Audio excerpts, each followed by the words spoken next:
Hey friends, Jill here. Welcome back to Whispering Willow Farm. It has certainly been a few days since I have talked to you guys last. I've been a little bit under the weather, which is why I have been MIA. Thank the Lord, though, I am on the mend, and I am very, very fortunate for that. So I am coming outside just to check on everything. It's been a few days. Natalie was here. It was such a sweet visit. It was a shorter visit, but it was so good just to see her. However, all of the content I had planned did not happen. And you know what? Sometimes that's okay. But I'm out here checking on everything now. I was supposed to finish starting all of my fall seeds. That also did not happen. You guys know I'm in such a season of just rolling with the punches. But the ones that I have started, that I started with you guys, are popping up.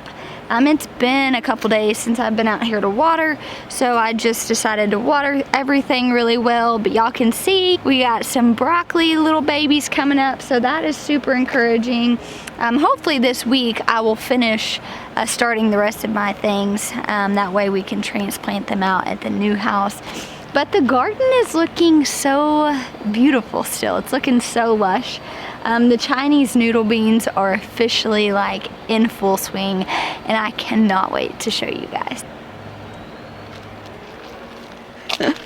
Let's go take a look. These are so magical. I'm so glad that I grew them. Look at this. Look at all of these noodle beans. Oh my goodness. It's just so wild. They are literally everywhere. Look at them. Yeah. So some of these I probably should have already harvested. However, I haven't been out here a whole lot. I did come out here earlier. I picked some flowers. I picked some tomatoes. I obviously have a lot of noodle beans to harvest. These are just so glorious. So like, I just cannot wait to put these on some trellises in our new house just because they're so beautiful.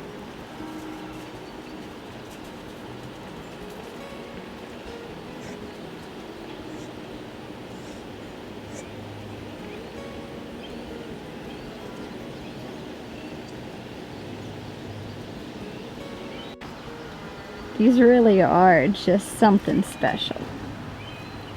Look how long they are. It's insane. So cool.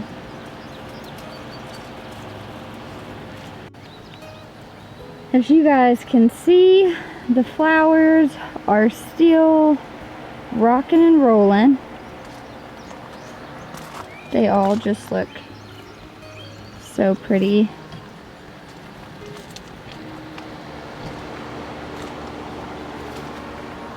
Oh, been seeing a ton of pollinators.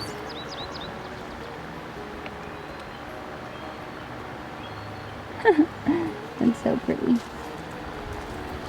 Look at all of that. That's so awesome. You know, usually getting towards the end of July, especially August, things are starting to die out in the garden. However, this year has been just not typical at all when it comes to what the garden should have looked like when. And so this year I'm not really holding the garden to the standard that I've held it to before, mainly because in years past I've spent way more time out in the garden pruning, maintaining, combating against pests and disease.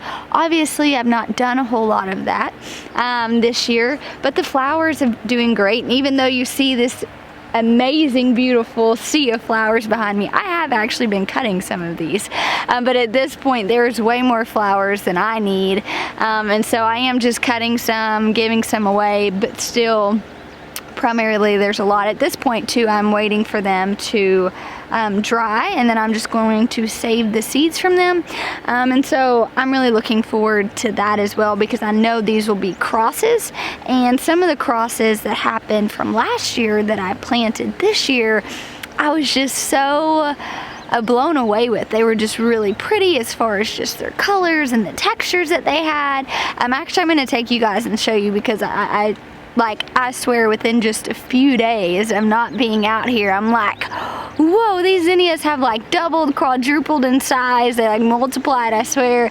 That's one of the fun things, like whether you go on vacation or like maybe you just, you know, get under the weather, whatever that may be, and you don't get to come out into your garden every day, and then you come back into your garden every day and you're like, oh my gosh, I missed you so much. The garden really is the best medicine.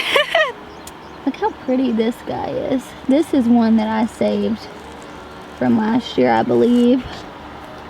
Got lots of beans I need to harvest. Oh yeah. Lots of beans in here. I did pull out those fava beans, but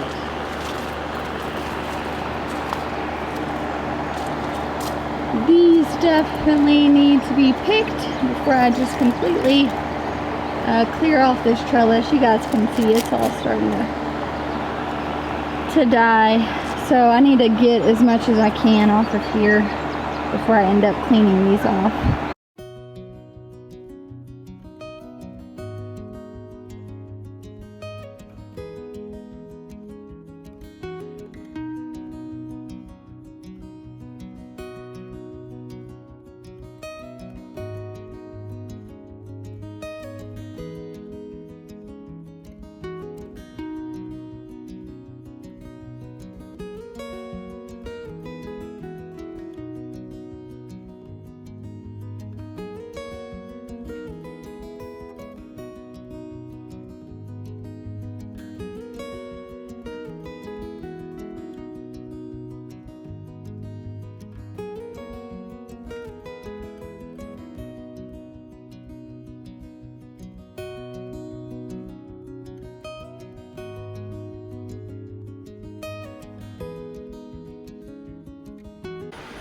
Check out this little multi-headed sunflower. Look at that. You've got all of them just coming off everywhere. They're so pretty.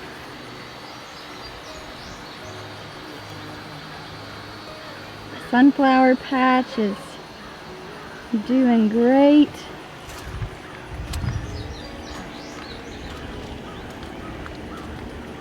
Look at all of them.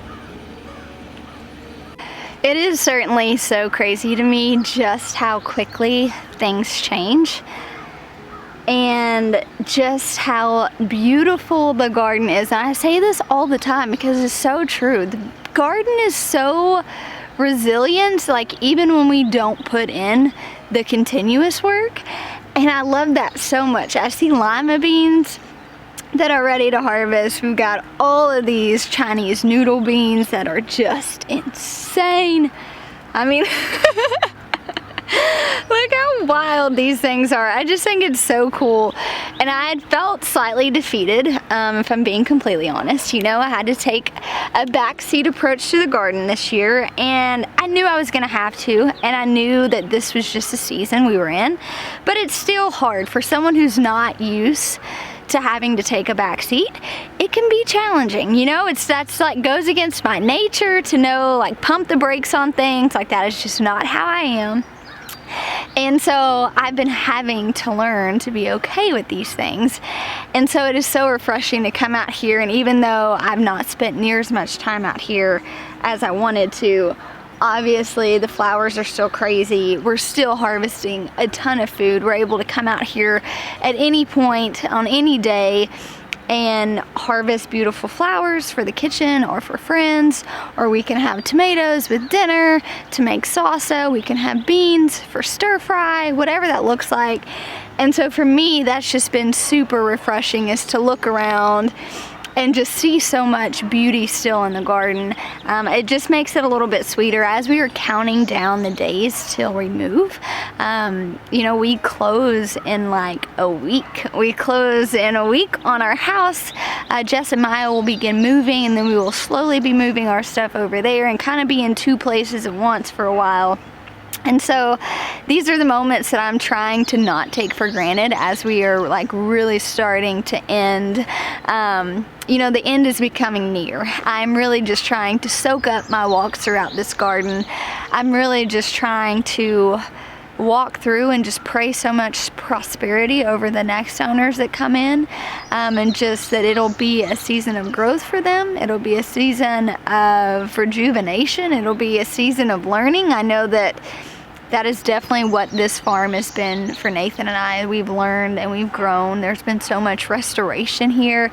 And so I'm really just kind of shifting my mindset of, yes, I am gonna miss it, but it's not even about that anymore. It's like, I'm so ready for the next chapters. And so I'm really just trying to hold on to that and really just, I'm really just looking forward to what this now will be for someone else. And I still have a lot of stuff to do. You guys would be surprised, but not much is done still, but that's okay. I wouldn't be myself if it was any other way. And so I'm just gonna call on some friends to help me hopefully get some stuff packed up. I think maybe if I can bribe them, Nathan cooks some dinner, we can just have a little packing party. That's what I'm gonna do. But I really just wanted to come out in the garden and see everything because it's been a few days since I've kind of been under the weather. Wanted to check in with you guys. I've missed y'all. I truly have. And I also wanted to end this vlog and give you guys such an amazing praise report on sweet little Cali. I know we gave you guys an update already, but this has just been a huge just praise, honestly. Is she yesterday came off the ventilator, which is huge. Her parents were able to actually like get her out of her hospital bed and hold her and communicate with her for the first time in several weeks. And so that is such a huge testament to the healer that we serve. And so thank you guys so much for just all your prayers. I do know that they're still going to be in the hospital for a while, but I know that things look way better than they could have ever hoped or imagined that they would. And so I want to thank you guys again so much for your prayers. Please continue to pray because obviously it is making a huge difference. But I am still getting lots of messages asking about sweet little Cali. And so that is the latest update and I thought I would share it with you guys. But thanks so much for hanging out with me today. I'll talk to you soon.